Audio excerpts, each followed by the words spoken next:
नमस्कार, मैं जनमक्ता शिवम कहता हूँ। खबर ये आ रही है कि जिस तरीके से दीपिका पादुकोण ने जेएनयू के एक प्रोग्राम में हिस्सा लिया था, उसको लेकर पूर्व रॉ अधिकारी एनके सूद ने एक बड़ा दावा किया है कि इसके लिए दीपिका पादुकोण को 5 करोड़ रुपए मिले थे और इसको लेकर ईडी जांच भी कर। और ये 5 करोड़ रुपए जिस व्यक्ति ने दिए थे उसके बारे में हम आपको पहले भी बता चुके हैं। अनिल मुशर्रफ नाम का ये व्यक्ति है। पाकिस्तान के प्रधानमंत्री से लेकर तमाम ऐसे लोगों से उसके संबंध हैं। बॉलीवुड के तमाम नचनिए, तमाम गवैये उसके साथ फोटो खिंचाते हैं। उसकी बेटी की शादी में जाते हैं, अनिल कपूर हो या उसकी बेटी सोनम कपूर हो, इस तरीके के तमाम लोगों के फोटो उसके साथ देखे गए थे।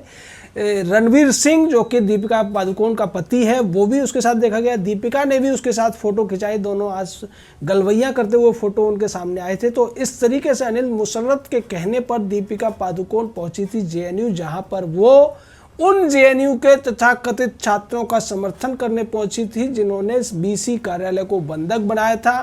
तोड़फोड़ की थी और जेएनयू को बहुत दिनों तक चलने नहीं दिया था। याद होगा जेएनयू में किस तरीके से स्वामी विवेकानंद की जो मूर्ति थी उस पर भी बदतमीजी करने की कोशिश की। नीचे कालिख से जाने क्या क्या लिखा गया, गालियां लिखी गई। और उसके बाद जब छात्रों ने विरोध किया तो बहुत से छात्रों को घुसकर उनके कमरे में पीटा भी गया था। और उसी भीड़ में आईसी घोष नाम की जेएनयू की जो स्टूडेंट प्रेसिडेंट थी वो भी स्पष्ट तौर पर देखी गई थी। ये पूरा मामला बहुत ज़्यादा बड़ा था, लेकिन बाद में जैसे ही सीए का प्रोटेस्ट सामने आया उसके बाद वो मामला दब गया था। और उसी कड़ी में ये जो बड़ा खुलासा हुआ है उससे स्पष्ट हो गया है कि चाहे ये दीपिका पादुकोण हो, रणवीर सिंह हो, सलमान खान, आमिर खान जैसे लोग हों, ये सिर्फ और सिर्फ पैसे के लिए काम करते हैं। लेकिन पैसा भी ये उन लोगों से लेते हैं जो देश विरोधी गतिविधियों में लिप्त रहते हैं, भारत के खिलाफ साजिश करते हैं और भारत के टुकड़े करने वाले लोगों के साथ देते हुए ये दिखाई देते हैं। दरअसल दीपिका पादुकोण अपनी फिल्म का प्रमोशन करने के लिए दिल्ली आई थी और उसी दौरान वो छपाक का प्रमोशन करते करते जेएनयू की लड़ाई में कूद पड़ी थी, जिसकी काफ़ी आलोचना हुई थी और बाद में दीपिका की वो फिल्म भी फ्लॉप हो गई। दूसरी तरफ इसी कड़ी में एक और नाम लिया जा सकता है हनी बाबू का। हनी बाबू को यलगार परिषद से संबंध रखने के आरोप में दिल्ली पुलिस ने गिरफ्तार किया। ये वही हनी बाबू है जो दिल्ली यूनिवर्सिटी में अंग्रेजी का एसोसिएट प्रोफेसर है। लेकिन इसकी गिरफ्तारी पर सबसे ज़्यादा दिक्कत किसको हुई वो हम आपको बता देते हैं। कपिल सिब्बल नाम का जो सोनिया का खास चाटुकार है, कांग्रेस का पूर्व बड़ा नेता रह चुका है, कानून मंत्री रह चुका है देश का, और तमाम केसेस में कांग्रेस की पैरवी करता हुआ ये नजर आता है। ये इस मामले को कहता है कि देखिए कितना कमाल हो गया कि एक प्रोफेसर को आप नक्सली बता दे रहे हैं, लेकिन जो गोली मारो का नारा देते हैं आप उनको राष्ट्रवादी कहते हैं। दरअसल कपिल सिब्बल जिस नारे की चर्चा कर रहा था या जिक्र कर रहा है गोली मारो के नाम पे, पूरा नारा ये है कि देश के गद्दारों को गोली मारो सालों को। और ये दुनिया के किसी भी देश में एक नारा नहीं बल्कि नीति हुआ करती है हर देश की कि कोई भी देश के साथ गद्दारी करता है उसका सम्मान नहीं किया जाता बल्कि उसको सजा दिलाई जाती है। और यही इस मुहावरे का अर्थ है। लेकिन राहुल गांधी के ये जो चमचे हैं इन मुहावरों के अर्थ को समझने की बजाय उन लोगों को हिंसक बताते हैं, उन लोगों को सवाल उठाते हैं कि वो राष्ट्रवादी कैसे हो गए।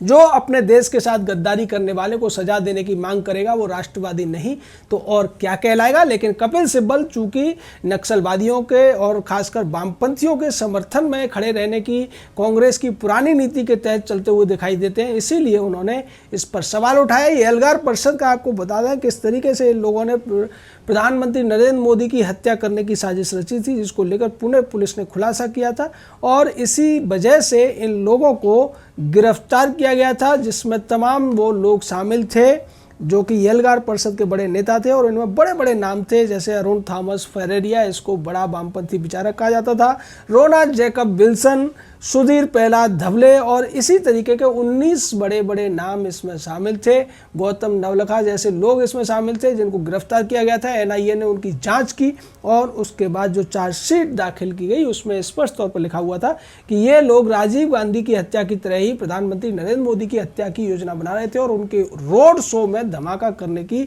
इन लोगों की कोशिश थी। वैसे ही यलगार परिषद की जो बैठक हुई थी वो 31 दिसंबर को हुई थी और 1 जनवरी को महाराष्ट्र में जो भीमा कोरेगांव है उसको लेकर एक प्रदर्शन हुआ। उस प्रदर्शन में तमाम तरीके के उपद्रव किए गए, दंगा किया गया और उसकी जो रूपरेखा थी वो इसी यलगार परिषद की बैठक से हुई थी। इस वजह से भी इन सभी लोगों के खिलाफ केसेस चल रहे थे और उसके तहत तमाम जो गिरफ्तारियां हुई थी, जिसको लेकर कांग्रेस पार्टी इन लोगों को बचाती हुई हमेशा देखी गई थी, वामपंथियों का साथ देती हुई देखी गई थी। लेकिन एनआईए की जांच आगे बढ़ती रही और उसी के तहत हनी बाबू नाम के इस दिल्ली यूनिवर्सिटी के अंग्रेजी के एसोसिएट प्रोफेसर को पकड़ा गया, जो कि गौतम बुद्ध नगर यानी नोएडा का रहने वाला है और दिल्ली में रहकर इस तरीके की गतिविधियों को अंजाम देता था और जो ट्राइबल इलाके हैं, जो आदिवासियों के इलाके हैं, उनमें जाकर लोगों को भड़काने का काम भी किया करता था, क्योंकि ये वामपंथी गुटों से जुड़ा हुआ व्यक्ति है। वहीं दूसरी तरफ अगर दिल्ली यूनिवर्सिटी की बात की जाए, जेएनयू का भी एक साजिद बिन सैयद नाम का एक तथाकथित स्कॉलर यानी पीएचडी का छात्र पकड़ा गया, जिसका सीधा सीधा संबंध था कि वो भारतीय सेना के ऊपर आरोप लगा रहा था कि वो कश्मीर में जाकर नरसंहार करती है और कश्मीर के लोगों को जो अंतर्राष्ट्रीय स्तर पर अपनी अभिव्यक्ति की आज़ादी मिली है उसका उपयोग नहीं करने दिया जाता है, उनको अपनी राय रखने नहीं दी जाती है। भारत सरकार जमीन के लालच में कश्मीरियों को बंधक बनाए हुए इस तरीके की बातें करते हुए ये व्यक्ति